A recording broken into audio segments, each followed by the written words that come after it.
అప్పుల బాధలు వెంటాడుతున్నాయా? అయితే 6 JVR వారి జాతిరత్నాలు ధరించండి. హాయ్, వెల్కమ్ టు మనం టీవీ. నేను మీ కట్టా కార్తీక్. మనతో ఉన్నారు ప్రముఖ రాజకీయ విశ్లేషకులు కె రవీంద్ర బాబు గారు. సార్ నమస్కారం. నమస్తే. బాగున్నారు sir? Yeah, thank you. Fine sir, ముగ్గురు ఐపీఎస్ ఆఫీసర్లు దేశంలోనే తొలిసారి సస్పెండ్ కావటం, అది కూడా మనకే ఘనత దక్కింది, మన రాష్ట్రంలోనే జరిగింది. అది ఏంటి, ఈ ముగ్గురు ఐపీఎస్ ఆఫీసర్లను సస్పెండ్ చేయటం ముంబై హీరోయిన్కి సంబంధించిన కేసులో ఎలా చూస్తుంది అనే బ్రీఫ్గా తక్కువ టైంలో నేను కొద్దిగా బ్రీఫ్ చేస్తాను. Case background. డాక్టర్ జత్వాని ముంబైలో ఒక నటిగా ప్రఖ్యాత పేరు సంపాదించుకుంది. ఆమె డాక్టర్ కూడా. సో అక్కడ ఉన్నప్పుడు ఒక ప్రముఖ పారిశ్రామికవేత్త జేఎస్డబ్ల్యూకి సంబంధించిన జిందాల్ అనే అతను ఈమెన మీద అత్యాచారం చేశారు. జిందాల్ అనేది ఒక గొప్ప పేరు ప్రఖ్యాతులు ఉన్న పారిశ్రామికవేత్త, నవీన్ జిందాల్ కొడుకు. అవును. సో ఆ విధంగా అత్యాచారం జరిగినప్పుడు ఆమె అక్కడ ముంబైలో కేసు బుక్ చేయడానికి, రాజకీయ ప్రాబల్యం కూడా ఉంది, మాజీ కేంద్ర మంత్రి, కేసు బుక్ చేయడానికి ప్రయత్నించినప్పుడు పోలీస్ స్టేషన్ వాళ్ళు కేసు బుక్ చేయాల. సో కోర్టు నుంచి రెఫరెన్స్ తీసుకొని కోర్టుకి వెళ్ళి కేసు బుక్ చేసుకుంది. సో అప్పుడు జిందాల్ ఆ కేసు నుంచి బయటపడటం కోసం ఒక సుపారీ గ్యాంగ్ని ఆశ్రయించవలసి వచ్చింది. ఆ కేసు ఆమెను విత్డ్రా చేసుకునే విధంగా ఫోర్స్ చేయడం కోసం. దురదృష్టవశాత్తు ఆంధ్రప్రదేశ్ మాజీ ముఖ్యమంత్రి గారు ఆ సుపారీ గ్యాంగ్ తీసుకున్నట్టున్నారు. ఈ కామెంట్ చేయడానికి కూడా నాకు బాధ అనిపిస్తుంది. అవును, నేను నిన్న ఒక వీడియో చేశాను సార్. అదే 1992లో పిఎస్ఆర్ ఆంజనేయులు బ్యాచ్, ఆ బ్యాచ్ సంబంధించిన ఆఫీసర్. ఎస్. తర్వాత 2004 గున్ని 2010 ఈ టాటా అనే అతను 2004 ఐపీఎస్. ఇప్పుడు ఐపీఎస్ బ్యాచ్ ఐపీఎస్ అంటేనే లేదా ఐఏఎస్ అంటేనే అదొక తపస్సు, పుస్తకాలతో తపస్సు, కాంపిటీషన్లో యుద్ధం. అంత కష్టపడి అయిన తర్వాత ఇవాళ కేవలం జగన్మోహన్ రెడ్డి నిర్వాహకం ఫలితంగా, రాజకీయ ప్రమేయం ఫలితంగా, రాజకీయ నాయకుల ఆదేశాలు పాటించిన దానికి చట్టాలను కాకుండా రాజ్యాంగాన్ని, జగన్ రాజ్యాంగాన్ని అనుసరించిన దానికోసం ఇవాళ వాళ్ళు పనిష్మెంట్ అనుభవిస్తున్నారంటే ఎంత ఇది సార్? అది సిగ్గుచేటు. మీరు ప్రస్తావించారు ఐపీఎస్ అని. ఇప్పుడు ఐపీఎస్ కాస్త వైపీఎస్ అయింది. అవును. రెండోది, ఫస్ట్ నేను ఐపీఎస్ గురించి మీరు ప్రస్తావించారు కాబట్టి, సెంట్రల్ సర్వీసెస్లో ఒక ప్రతిష్టాత్మకపరమైన ఐపీఎస్, ఐఏఎస్ ఇవి ఉన్నాయి ఆఫీసర్స్ కేటగిరీ. వాళ్ళకి అపాయింట్మెంట్ ఆర్డర్ ఇచ్చేది ఎవరో తెలుసునా? స్వయాన president of India. President of India appointment order ఇచ్చే IPS, central services officer cadre. ఇటువంటి సిగ్గుమాలిన, అసలు దేశమంతా ఎవడు అసలు విమర్శించి అసలు తల వంచుకునే పరిస్థితి వచ్చే పనులు ఎందుకు చేస్తున్నారు? వైపీఎస్ ఎందుకు? ఒక చిన్న క్లారిటీ కూడా అభిమానిద్దాం సార్ ఆడియన్స్ కి. ప్రెసిడెంట్స్ ఆఫ్ ఇండియా ఐపీఎస్, ఐఏఎస్కి అపాయింట్మెంట్ ఆర్డర్ ఇస్తారు. ఎస్. ఆయన చేత నియమించబడ్డ గవర్నర్ సీఎంతో ప్రమాణ స్వీకారం చేపిస్తారు. ఎస్. గవర్నర్ చేత ప్రమాణ స్వీకారం చేయించుకున్న సీఎం ఆదేశాల కోసం ఈ ఐపీఎస్లు, ఐఏఎస్లు చట్టాన్ని పక్కన పెట్టేసి ఇలా చేశారంటే ఏ విధంగా అర్థం చేసుకోవాలి సార్? వీళ్ళు this IPS officers were governed by the central services rules 1969. అది వదిలేసి వీళ్ళ ప్రమోషన్ కోసమా, భయపడా, లేకపోతే వాళ్ళ కళ్ళల్లో ఆనందం చూడటం కోసమా? ఇదే పాయింట్. ఆ సర్వీస్ రూల్స్ పక్కన పెట్టి ఈ విధమైన సిగ్గుమాలిన తల వంచుకునే పనులు ఎందుకు చేస్తున్నారో అర్థం కావట్లేదు. ముగ్గురు కూడా ఇప్పుడు మీరు అన్నారు, గున్ని అని అన్నారు, 2010 బ్యాచ్. ఆయన 2009లో యూపీఎస్సీ క్రాక్ చేశారు. ఆయన ర్యాంక్ అప్పుడు చూసినట్టయితే 439. మంచి ర్యాంకుతో బాగానే సక్సెస్ అయ్యారు. ముగ్గురు కూడా ఒక టైంలో మంచి బ్యాక్గ్రౌండ్ ఉంది సార్. పిఎస్ఆర్ ఆంజనేయులు గుంటూరులో రౌడీ షీటర్లకి భయపెట్టేవారంట. రౌడీ షీటర్లకి ఆంజనేయులు పేరు వింటే చాలంట భయం, గరగర వణికే వాళ్ళంట. అది వాళ్ళని ఉపయోగించుకోవడంలో గవర్నమెంట్ వైఫల్యం. వాళ్ళని చేయాల్సిన పనులు కాకుండా చెడ్డ పనులకు ఉపయోగించుకుంటూ వీళ్ళు ఉపయోగపడ్డారు. నేను కొద్దిగా కొంత మిగతా విభేదిస్తాను కొంత. మీరు అన్నట్టుగా ముగ్గురు మంచి హోదా కలిగిన ర్యాంక్ ఆఫీసర్స్, మనం అభినందించాలా. వాళ్ళు చేసిన చర్యలు చూస్తుంటే విభేదించాలా. మీరు ప్రస్తావించారు పిఎస్ఆర్ ఆంజనేయులు గత చరిత్ర గురించి. మనకి వాళ్ళ సోషల్ మీడియాలో ట్రోల్ అవుతున్న సమాచారం ప్రకారం ఆయన అంత గొప్ప గత చరిత్ర, గర్వించదగ్గ గత చరిత్ర లేదు. ఎందుకంటే సంధ్య అనే అమ్మాయి, ప్రోగ్రెసివ్ ఆర్గనైజేషన్ సంధ్య అనే అమ్మాయి కర్నూలులో ఈయన అత్యాచారం చేస్తున్నాడు, హరాస్ చేస్తున్నాడు అని చెప్పి ఒక కేసు పెట్టింది. పీడబ్ల్యూ సంధ్య కేసు పెట్టింది కర్నూలులో. అదొక హిస్టరీ ఉంది. నంబర్ 2, ఈయన రూడ్ బిహేవియర్ కి హైకోర్టులో కోర్టు మందలించి ఫుల్ డే కోర్టులో నుంచోమని చెప్పి కూడా ఇచ్చింది. అదొక చరిత్ర ఉంది. ఇట్లా కాకుండా చాలా కాదు, జగన్మోహన్ రెడ్డి పదవి ఇచ్చే వాళ్ళందరూ ఇట్నే ఎలాంటి ఇవన్నీ చరిత్ర ఉంది కాబట్టి అది ఐపీఎస్ కాకుండా వైపీఎస్ గా ట్రాన్స్ఫర్ చేసుకొని జగన్ అవసరాల కోసం ఎవడు సూట్ అవుతాడో ఎన్నుకొని ఈయన్ని పెట్టుకున్నాడు, ఆ పెట్టుకోవడంలో జగన్ కరెక్ట్ గా అసెస్మెంట్ చేసి పెట్టుకున్నాడు అనేది నా ఉద్దేశం. అంతే అంతే. ఎమ్మెల్యే ఎంపీలు చూస్తున్నాం ఎలా సెలెక్ట్ చేసుకుంటాడు అనేది, ఇప్పుడు ఐపీఎస్ కూడా అలా సెలెక్ట్ చేసుకున్నాడు. ఇవే కాదు, ఈయన గత చరిత్ర చూసి ఆయన సెలెక్ట్ చేసుకున్నాడు. We have to appreciate Jagan for selecting this type of candidate. Okay, who is suitable for his requirement. Okay. ఇంతే కాకుండా ఆయనకి ఇంకో గత చరిత్ర ఉంది. ఆగస్టు 15 రోజు లిక్కర్ పార్టీ చేసుకుని ఎంజాయ్ చేశాడు అనేది కూడా వార్తల్లోకి ఎక్కింది. ఆ ఘన చరిత్ర కూడా ఈయనకుంది. ఆగస్ట్ 15 అంత గౌరవం ఉంది ఆయనకి, మరి అంత ఘన చరిత్ర కలిగిన మహానుభావుడు ఆయన. సో బ్యాక్గ్రౌండ్ కూడా కొంత అట్లా ఉండటం వల్ల ఇటువంటి వాళ్ళకి కళ్ళల్లో ఆనందం కోసం ఈ అకృత్యాలకు పాల్పడుతున్నారు. సో జత్వానీ కేసులో, డాక్టర్ జత్వానీ కేసులో అక్కడ కోర్టులో రిఫర్ చేసుకొని కేసు పెట్టుకుంది. ఆయన ఈ సుపారీ గ్యాంగ్ జగన్ అప్రోచ్ అయ్యాడు. మీరు అడగొచ్చు, జగన్నే ఎందుకు ఎన్నుకున్నాడు? దేశంలో ముంబైలో ఇటువంటి గ్యాంగులు చాలా ఉంటాయి కదా, ఈయన ఎఫెక్టివ్ గా సుపారీ సక్సెస్ఫుల్ గా చేస్తాడని ఆయన మంచి అభిప్రాయం ఈయన మీద ఉండొచ్చు. ఎందుకంటే వీళ్ళిద్దరి మధ్య ఒక రిలేషన్ ఉంది. కడప డిస్టిక్ లో JSW స్టీల్ ప్లాంట్ వస్తుందని చెప్పి ఒక అంగీకారం చేసి వాళ్ళకి ల్యాండ్ కేటాయించేసి పెద్ద ఎత్తున ప్రచారం చేసి ఎన్నికల్లో లబ్ధి పొందే ప్రయత్నం చేశాడు. ఇప్పుడు పరిస్థితి ఏంటంటే ల్యాండ్ అయితే అలాట్మెంట్ అయింది, దానికి కాంపౌండ్ వాళ్ళు కూడా కట్ల. సో వీళ్ళిద్దరి మధ్య ఆ రిలేషన్, అండర్స్టాండింగ్ ఏదో ఒకటి ఉంది. 2004లో రాజశేఖర్ రెడ్డి గారే జిందాల్కి జగన్ గారిని అప్పచెప్పారట బిజినెస్ మెలకువలు నేర్చుకోమని. కానీ వీరిద్దరి మధ్య కుదిరిన ఒప్పందాలు బిజినెస్ మెళకువలు నేర్చుకున్నాడు, వేరే మెళకువలు కూడా నేర్చుకున్నాడు. సో ఈయన కెపాసిటీ, జగన్ గారి కార్యక్రమం ఇటువంటి ఎవరు చేయలేని సుపారీ గ్యాంగ్ చేసే కార్యక్రమాలు మాజీ ముఖ్యమంత్రి గారు గౌరవనీయులు ఆ సిద్ధహస్తులు అని చెప్పి ఆయన ఎన్నుకొని అప్రోచ్ అవ్వటం జరిగింది. First point. అప్రోచ్ అయినప్పుడు ఏం చేయాలి? ఈ కేసు నుంచి డాక్టర్ జత్వానీని హింసించి, హరాస్ చేసి, కస్టోడియల్ టార్చర్ చేసి అక్కడ కేసు విత్డ్రా చేసుకున్నట్టు చేయాలి. అతి భయంకరమైన, అందరూ సిగ్గు వంచుకొని IPS ఆఫీసర్లన్నా మాజీ ప్రభుత్వం చేసిన నిర్వాహకాలు చూస్తే తల వంచుకునే పరిస్థితుల్లో ఈ గూడుపుటాని మొత్తం CM ఆఫీస్ కేంద్రంగా జరిగింది. ఇది నా కవిత్వం కాదు. DGP గారు ఏదైతే ఇన్వెస్టిగేషన్ రిపోర్ట్ ఇచ్చారో ఆ రిపోర్ట్లో క్రిస్టల్ క్లియర్ గా పారాలో మెన్షన్ చేశారు. ఈ డిస్కషన్, ఈ చర్చ మొత్తం కూడా CMO ఆఫీసులోనే జరిగింది. సార్ ఎంత దారుణం సార్. ఇప్పుడు ఎగ్జాంపుల్ సార్, నిర్భయ దేశాన్ని కుదిపేసింది కదా, ఎక్కడ జరిగింది? ఒక బస్సులో అర్ధరాత్రి పూట జరిగింది. దేశం అంతా గోల పెట్టింది, వాళ్ళకి మరణ శిక్ష, ఉరి శిక్షలు పడ్డాయి. అది పక్కన పెట్టండి. తర్వాత దిశ ఎక్కడ జరిగింది? ఒక నిర్మానుష్య ప్రాంతంలో జరిగింది. ఆ ఎవరు అభాగ్యులు, నిందితులు ఎవరు చేశారు, కలకట్టా చేశారు. చేస్తే వాళ్ళకి ఎన్కౌంటర్ జరిగింది, ప్రజల డిమాండ్ మేరకు జరిగింది. సరే, తప్పించుకోవడానికి పోలీసులు ఏదో చెప్పొచ్చు కాక, వాళ్ళు ఏదో తప్పించుకొని పోతుంటే ఎన్కౌంటర్, మనకు తెలిసి వాస్తవం ఏంటన్నది. కానీ వాళ్ళని కావాలని ఎన్కౌంటర్ చేసినట్టు మనకు కనపడుతుంది. తర్వాత మనకు అనిపిస్తున్న విషయం చెప్తున్నాను. తర్వాత కోల్కత్తాలో ఒక కాలేజీలో జరిగింది, అనితుని ఉరి చేయాలని, ఎన్కౌంటర్ చేయాలని ప్రజలైతే డిమాండ్ చేస్తున్నారు. అది చట్టవిరుద్ధం, చేయకూడదు. కానీ ఎనీవే ఈ 3 సంఘటనలో కూడా ఎవరో చదువుకోనోళ్ళు, అరకొరు చదువుకున్న వాళ్ళు, మైండ్ మెచ్యూరిటీ లేనోళ్ళు, ఒక స్థాయి ఉన్నోళ్ళు. కానీ CM ఆఫీస్ ఎవరుంటారు సార్? ఒక స్థాయి ఉన్నటువంటి వాళ్ళు, వైట్ ప్రొఫైల్స్, ఆ గవర్నమెంట్ ఏలే వాళ్ళు, చట్టాలు చేసే వాళ్ళు ఉంటారు. చట్టాన్ని చేసే వాళ్ళే ఇలా చేస్తే ఈ ముగ్గుల్లో ఎలా అయితే ఉరిశిక్ష పడిందో, ఈ 3 కేసుల్లో ఎలా అయితే ఎన్కౌంటర్ జరిగాయో, ఇప్పుడు ఈ కేసులో ఏం జరగాలి? అంతకన్నా ఎక్కువ జరగాలి కదా పనిష్మెంట్స్. ఈ 3 కేసులకు ఏమాత్రం తగ్గని కేసు ఇది. నంబర్ 1. నంబర్ 2, ఇప్పుడు there are 2 systems in our government వ్యవస్థలో. 2 రకాల సిస్టమ్ ఉన్నాయి మనకి. స్టెప్ ఒకటి permanent political executive and permanent executive. Political executive chief minister గారు, ఎందుకంటే ఎవ్రీ 5 years మారుతారు, అది వేరియబుల్. నెక్స్ట్ పర్మనెంట్ ఎగ్జిక్యూటివ్, ఈ బ్యూరోక్రాట్స్ ఎవరైతే ఉన్నారో వాళ్ళు 5 ఏళ్లకు 2 ఏళ్లకు మారరు, రిటైర్మెంట్ దాకా ఉంటారు.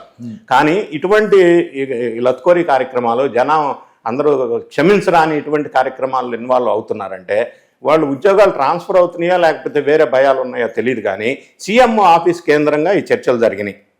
CM ఆఫీస్ కేంద్రంగా జరిగిందంటే అది CMకి తెలియకుండా జరగలేదు. First point. ఈ కార్యక్రమం మొత్తం జరగటానికి ఫస్ట్ ప్రథమ ముద్దాయిగా మనం ప్రస్తుతం అనుకుంటే PSR ఆంజనేయులు. PSR ఆంజనేయులకి ఈ కేసుకి సంబంధం ఏంది? ఆయన ఇంటెలిజెన్స్ చీఫ్ ఉన్నప్పుడు ఆయన వీళ్ళకి ఇన్స్ట్రక్షన్ ఇవ్వటం వల్ల అది ఏ విధంగా connected? First point. Second point, ఈ చర్చలన్నీ CM ఆఫీసులో 31 జనవరి జరిగినాయి. 31 జనవరి జరిగినాయి. 1 ఫిబ్రవరి సిట్టింగ్ అనుకున్నారా? 31 జనవరి CM ఆఫీసులో PSR ఆంజనేయులు వీళ్ళిద్దరిని పిలిచి చర్చలు జరిగినాయి. అక్కడ సజ్జల ఉన్నాడా? ముఖ్యమంత్రి గారి నేతృత్వంలో, కనుసంజ్ఞంలో, ఆయన ఆజ్ఞలతో జరిగిందా? అది జరగకుండా, ఆయన పర్మిషన్ లేకుండా CM ఆఫీస్కి ఎవరు వెళ్ళరు. First point. ఈ పిఎస్ఆర్ ఆంజనేయులు కూడా ఇంటెలిజెన్స్ చీఫ్ ఉన్నాడు కాబట్టి ఎవ్రీడే మార్నింగ్ ఒకసారి వెళ్ళి సీఎం గారిని కలిసి 1-to-1 బ్రీఫ్ చేసి వస్తాడు స్టేటస్. ఇంటెలిజెన్స్ విభాగం అధ్యక్షుడు కాబట్టి, పెద్ద ఆయన కాబట్టి. కానీ ఆ రోజు వీళ్ళందరినీ పిలిచి అక్కడ సీఎం ఆఫీసులో ఈ గుడుపుటాన్ని ప్లాన్ చేశారు పిఎస్ఆర్ ఆంజనేయులు. ఇంటెలిజెన్స్ చీఫ్కి ఈ కేసుకి సంబంధం ఏంది? First point. 31 జనవరి ఈ డిస్కషన్ అయింది. అది ఆన్ రికార్డ్ ఇన్వెస్టిగేషన్లో డీజీపీ రిపోర్ట్లో ఉంది. 1 ఫిబ్రవరి 6 o'clock ఫ్లైట్కి వీళ్ళు అక్కడికి వెళ్ళారు. సెకండ్ పాయింట్, ఆ టికెట్లు ఆ రోజే బుక్ అయినాయి. ముందు రోజు కేసు కంటే ముందు రోజు కేసు గురించి ఇంకా నేను రాలా. 31 డిస్కషన్ అయింది. 1 ఫిబ్రవరి 6 o'clock ఫ్లైట్ ఎక్కారు. నంబర్ 2. నంబర్ 3, ఈ టికెట్స్ ఇంటెలిజెన్స్ డిపార్ట్మెంట్ లో గూఢచారి వ్యవస్థ, ఇంటెలిజెన్స్ డిపార్ట్మెంట్. వేరే పోలీస్ డిపార్ట్మెంట్లో అయితే నేను ఎక్కడికి వెళ్తున్నాను, ఎందుకు వెళ్తున్నాను, పర్పస్ ఏంటి, TA, DA బిల్లులు అన్ని క్లెయిమ్ చేసుకోవాలి, డీటెయిల్డ్ పర్మిషన్ తీసుకోవాలి, అందులో డీటెయిల్స్ అంతా రాయాల్సి ఉంటుంది. ఇంటెలిజెన్స్ అకౌంట్స్ లోంచి తీసుకుంటే SR అకౌంట్ అని ఒకటి ఉంటుంది. అందులో గూఢచారికి సంబంధించిన వ్యవహారాలు డీల్ చేసే సందర్భంలో కొన్ని కాన్ఫిడెన్షియల్ ఉంటాయి కాబట్టి కొన్ని డీటెయిల్స్ బయటికి చెప్పరు. కాబట్టి ఇంటెలిజెన్స్కి సంబంధించి సంబంధం లేని ఆ అకౌంట్ నుంచి ఫ్లైట్ టికెట్స్ బుక్ అయినాయి. It not misappropriation of funds? Intelligence department funds దుర్వినియోగం అయినాయి. నంబర్ 1 ఎందుకు అనొచ్చు మీరు. FIR అప్పటికి బుక్ కాలని, ఇంకా FIR ప్రస్తావనే చేయాల. FIR బుక్ కాకుండా ఇంటెలిజెన్స్ చీఫ్ ఫండ్స్ నుంచి ఈ అకౌంట్ లో టికెట్స్ ఎందుకు బుక్ చేశారు? 1వ తారీఖు 6 o'clock ఫ్లైట్ ఎక్కి ఢిల్లీ వెళ్ళారు. అత్యంత దురదృష్టకరమైన, సభ్య సమాజం కొట్టే విధంగా, కొట్టే విధంగా కేసు. వైఎస్ఆర్ కాంగ్రెస్ పార్టీకి సంబంధించిన కుక్కల విద్యాసాగర్ అనే వ్యక్తి 2019లో ఎమ్మెల్యేగా పోటీ చేసి ఓడిపోయాడు. అది వేరే విషయం. ఆయన కంప్లైంట్ ఇచ్చింది ఫిబ్రవరి 2వ తారీఖు 11:30. అప్పుడు వీళ్ళు ఫ్లైట్లో ఉన్నారు, ఢిల్లీ వెళ్తున్నారు. అంటే FIR బుక్ కాకుండానే ఫ్లైట్ టికెట్ బుక్ అయింది, FIR బుక్ కాకుండానే ఫ్లైట్ ఎక్కేశారు, ఢిల్లీ వెళ్ళిపోయారు. నంబర్ 3, ఇటువంటి చిన్న కేసుకి ఒక CA స్థాయి అధికారి వెళ్తారు. ఈ IPS అధికారులు వెళ్ళే అంత ఇది దేశద్రోహమైన, అతి భయంకరమైన కేసు ఇది కాదు. మీరు ఏదైనా కేసు పెట్టిన పోలీసులపై SI అన్నాడు, ఎక్కుతాడు. SI కూడా స్పందించడే. మరి ఇంటెలిజెన్స్ చీఫ్ దగ్గర నుంచి, IPS ఆఫీసర్ దగ్గర నుంచి వాళ్ళని తీసుకురావడానికి ఫ్లైట్ లో వెళ్ళి కేసు బుక్ కాకముందు ఇది ఏ విధంగా చూడాల్సి వస్తుందని మీరు అడిగారే. ఏ విధంగా చూడక్కర్లా. ఇది ఒక కుట్రకోణం, కాన్స్పిరసీ, కుట్రకోణం, మిస్అప్రాప్రియేషన్ ఆఫ్ ఫండ్స్. అవును. ఇది నేనేమంటా అంటే గ్రేవ్ క్రిమినల్ మిస్కాండక్ట్. ఒక్క మాటలో చెప్పండి. ప్రభుత్వమే అమ్మాయిని అరెస్ట్ చేస్తే, చట్టమే అమ్మాయిని వేధించేసి ఎంటబడి అరెస్ట్ చేసి జైల్లో పెడితే, రక్షణగా ఉండాల్సిన పోలీస్ వ్యవస్థే ఆమెని వేధించేస్తే ఎవరు చెప్పుకోవాలి? ఏంటి సమాజం ఎటుపోతుంది అనుకోవాలి? ఎటుపోతుంది సమాజం అనుకొని ఆమె కూడా బాధపడిన సందర్భంలో, గవర్నమెంట్ మారిన సందర్భంలో NDA గవర్నమెంటే వాళ్ళ కంటికి కనిపించింది. మన అందరికి ఇప్పుడు పరిష్కారం దొరికింది. కథ ఇంతటితో మొగల్లా. ఇది ఓన్లీ బిగినింగ్ అంటాను నేను. ఇది grave criminal misconduct, breach of power, serious breach of duty, misappropriation of funds, ఇన్ని రకాల కుట్ర కోణాలు ఇందులో దాగున్నాయి. ఇది మనకు ప్రైమా ఫేసి సర్కమ్స్టెన్షియల్ ఎవిడెన్స్ చూసినప్పుడు క్రిస్టల్ క్లియర్ గా తెలుస్తుంది. వీళ్ళకి ఎలాంటి శిక్షణ పడే అవకాశం ఉంటుంది సార్ మోస్ట్లీ మీ అంచనా? ఇక్కడ ఒకటి సస్పెన్షన్ గురి చేశారు. దీని తర్వాత ఇన్వెస్టిగేషన్ జరగాల. ఇన్వెస్టిగేషన్ జరిగిన తర్వాత అప్రాప్రియేషన్ డెసిషన్ తీసుకుంటారు. మనకు ఇంకొక అభిప్రాయం కొంతమందిలో ఉంటుంది. ఇన్వెస్టిగేషన్ ఎప్పుడు జరగాల, FIR ఎప్పుడు బుక్ అవ్వాలా, ఒకవేళ ఆ టయానికి వీడు వేరే సెంట్రల్ దానికి ట్రాన్స్ఫర్ అయితే ఎట్లా, ఒకవేళ విదేశాలకు వెళ్ళిపోతే ఎట్లా, ఒకవేళ రిటైర్ అయితే ఎట్లా. సో రిటైర్ అయినా, వీడు ఇంకొక ప్రదేశానికి ట్రాన్స్ఫర్ అయినా ఈ కేసు కంటిన్యూ అవుతుంది. First thing. సెకండ్ థింగ్, ఈ ఇన్వెస్టిగేషన్లో తేలాల్సింది వీళ్ళు సూత్రధారులు, పాత్రధారులు. అసలు సూత్రధారి ఎవడు చెబితే వీడి పని చేశాడు. నేను మొన్న నుంచి అదే మొత్తుకున్నాను సార్. ఎందుకు ఈ IPS ఆఫీసర్ మాత్రం టార్గెట్ చేస్తున్నారు? వీళ్ళు ఖచ్చితంగా శిక్ష అనుభవించాల్సింది, అంటే ఏమి వేరే అభిప్రాయం లేదు. కానీ వీళ్ళు కాదు, వీళ్ళకి ఎవరు ఆదేశాలు ఇచ్చారు, ఆదేశాలు ఇచ్చిన కదా మనం చూడాలి. ఇప్పుడు వీళ్ళు ఒక పాత్ర పోషించారు. ఇప్పుడు పాపం, ఇప్పుడు శ్రీలక్ష్మి గతంలో అక్రమాస్తుల కేసులో ఆమె బలైపోయింది. సో ఆమె కూడా తినుండొచ్చు కానీ బలైపోయింది. ఇప్పుడు 3 IPS ఆఫీసర్లు. ఇప్పుడు జగన్మోహన్ రెడ్డి ఎక్కడుంటే అక్కడ వాళ్ళు బలి కావాల్సిందేనా? ఇప్పుడు దీని హిస్టరీ మీరు ప్రస్తావించినట్టుగా వీళ్ళ తండ్రి గారు చీఫ్ మినిస్టర్గా ఉన్నప్పుడు టోటల్ 7 IAS ఆఫీసరు వాళ్ళ జీవితాన్ని ఖతం చేసుకొని జైలుకి వెళ్ళారు. అందులో శ్రీలక్ష్మి మనకు అందరికీ తెలిసిన పేరు. ఈయన హయాంలో వీళ్ళు 3 ఆల్రెడీ గాన్ కేసు. క్వశ్చన్ అది కాదు సబ్జెక్ట్ ఇక్కడ. ఈ పాత్ర పోషించిన వీళ్ళ 3కి అసలు సూత్రధారి ఎవడు, దాన్ని తేల్చాలి. అవును, దాన్ని తేలిస్తే అసలు కేసు కథ ఇప్పుడు మొదలైంది. అంటే ఈ 3తోనే ఆగిపోవాలి, ఇంకొకరి కాడికి పాకుండా ఉండాలంటే ఇమీడియట్లీ అతని మీద యాక్షన్ తీసుకోవాలి కదా. యాక్షన్ వీళ్ళు 3 కాదు, ఇప్పుడు వీళ్ళు ఆల్రెడీ 2 వీళ్ళు దొరికారు, DSP అను CI. అవును. ఇంకొక విషయం ఏంటంటే, ఈరోజు లేటెస్ట్ తెలిసిన విషయం ఏంటంటే, CIతో పాటు SI దుర్గాదేవి కూడా ఇందులో ఇన్వాల్వ్ అయింది. ఓకే. ఆమె కూడా విజయవాడ పరిసర ప్రాంతాల్లో భారీ ఎత్తున ఇటువంటి కార్యక్రమాలు చేసింది గత చరిత్రలో, గత గవర్నమెంట్లో. ఇప్పుడు ఆమె కొత్తగా తెర మీదకి వచ్చింది, డిఎస్పీ సత్యనారాయణ సిఐతో పాటు. వాళ్ళు ఆల్రెడీ లొంగిపోయారు. వాళ్ళు ఆల్రెడీ కొన్ని సమాచారం గవర్నమెంట్కి అంగీకరించి చెప్పారు, ఎవరు ప్రోద్బలంతో జరిగింది, ఎవరు ఆదేశాలు ఇచ్చారు.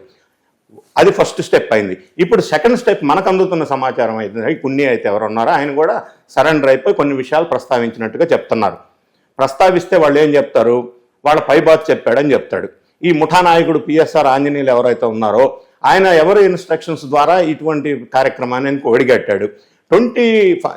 Illegally detain for 42 days. ఇది ఒక క్రిమినల్ కదా, క్రిమినల్ చర్య కదా ఇది.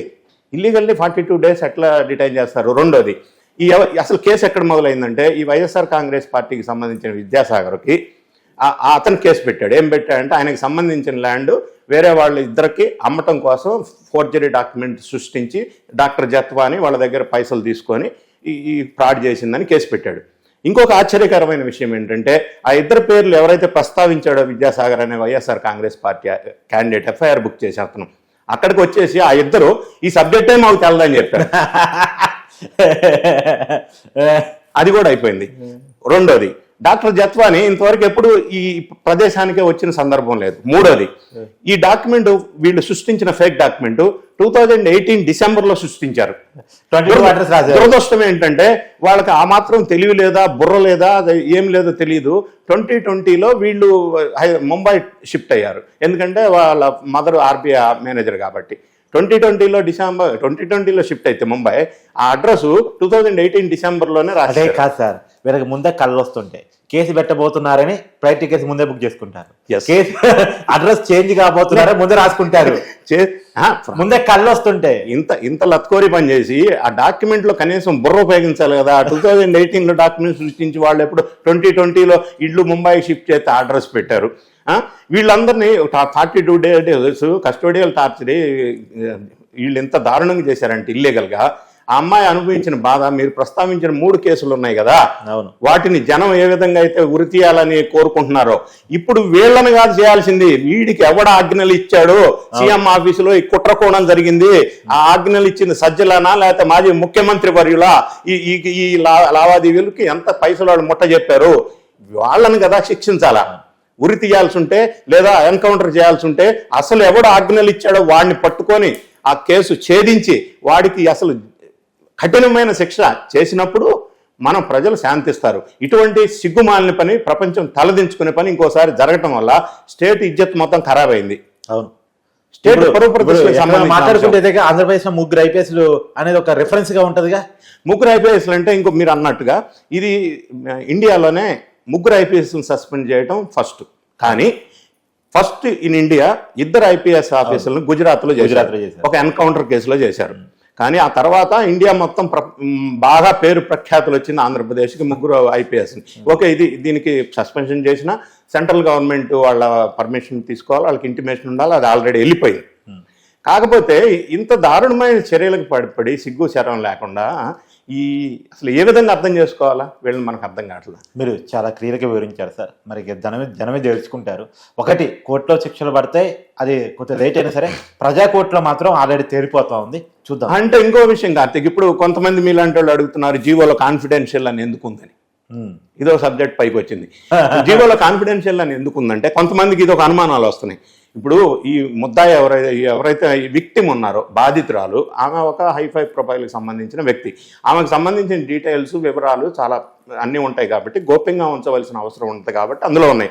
రెండో క్వశ్చన్, కొంతమంది అడుగుతున్నారు ఆల్రెడీ అక్కడ బుక్ చేసిన కేసు బొంబాయిలో క్యాన్సిల్ అయింది కదా అని, జిందాల్ మీద. కానీ ఆమె ఇక్కడ 42 days అక్రమంగా నిర్బంధించడం వల్ల ఆ కేసు క్యాన్సిల్ చేయబడింది. కానీ మళ్ళీ అది రివోక్ చేస్తారు, 100% అది కంటిన్యూ అవుతుంది. అది clarity. Thank you sir. Thank you so much.